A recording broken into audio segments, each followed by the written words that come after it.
review for you today. This review is for a Chicago Electric Flux-cored welder that I purchased very, very inexpensively at Harbor Freight.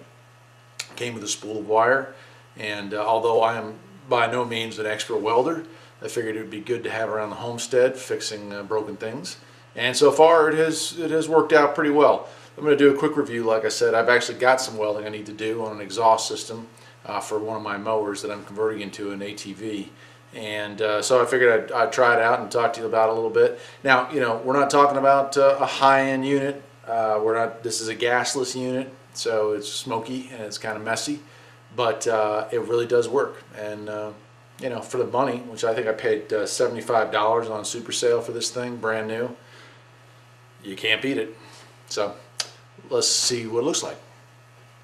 So this is it. Like I said, it's a Chicago Electric unit, which is Harbor Freight's Chinese brands, and it's a 90 amp. Get that clear out. There you go. 90 amp Flux Wire Welder. Item number is 68887, and it's got some doodads here we'll go over. This is your wire speed. You can change that from a speed of 0 or very slow all the way up to 10. I usually keep it at the low end for the kind of welding I'm doing. And over here you have your on-off switch. I've currently got mine plugged in because we're getting ready to do some welding. This little light, which is not on right now, will come on if you welding for too long. It runs until it gets too hot, and then it requires a cool down period. You've also got a temperature setting, minimum or maximum. If you were welding some very, very thin steel, you would probably need to use the minimum setting. For the stuff I'm using today, max is fine. Most of the time you're going to be using max. There's the specs down there. You can read that yourself. It's just standard stuff. Up to 3/16 plate, although I've heard other people successfully did multiple passes and got into some much thicker stuff. I've never had to use it for anything thicker than 3/16 at the most. Okay, so there it is. Now let's take a look at its setup. This is the rod. Got a nice electrode. This tip is replaceable.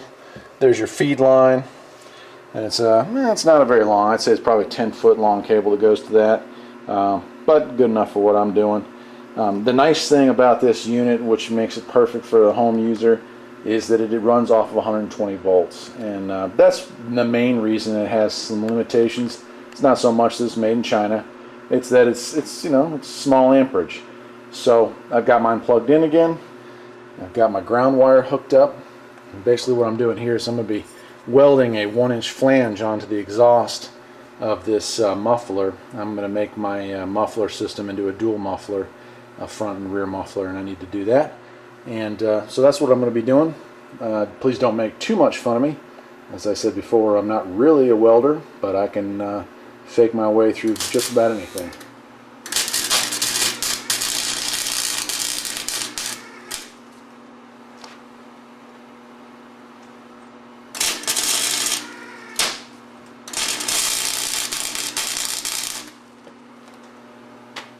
Alright, so I let it cool down a little, and it came out pretty good. There's a lot of slag on it because, well, it doesn't have to look pretty. I'm just trying to get this flange welded on so I can make it part of a 1-inch exhaust system for my mower.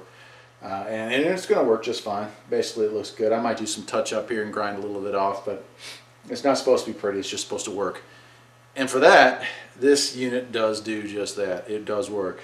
Like I said, I'm no expert. And certainly if you were going to do auto body repair or some fine welding, you'd probably want something a little heavier dutier. But for me, you know, welding a mower deck back in place, I've got a broken fence that I fixed with it, and I've made a rack for the back of another vehicle I've got, and it works great for that stuff. So this is Survivalist Joe. This is my first review, and sorry if it's kind of crummy, but you know, it's not about me and it's not about the video, it's about the item. The item is a Chicago Electric 90 amp Flux-cored welder, and I'm giving it a thumbs up. It's pretty cool.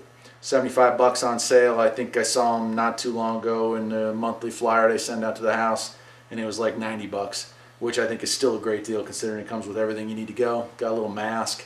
It's got the wire already ready to go, so you can't beat it, man. Till next time.